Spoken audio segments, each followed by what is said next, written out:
अनुकल्पयामि मालामन्त्र ॐ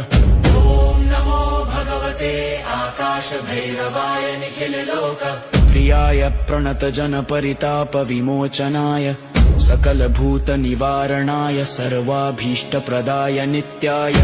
सच्चिदानन्दविग्रहाय सहस्रबाहवे सहस्रमुखाय सहस्रत्रिलोचनाय सहस्रचरणाय करालाय अखिलरिपुसंहारकारणाय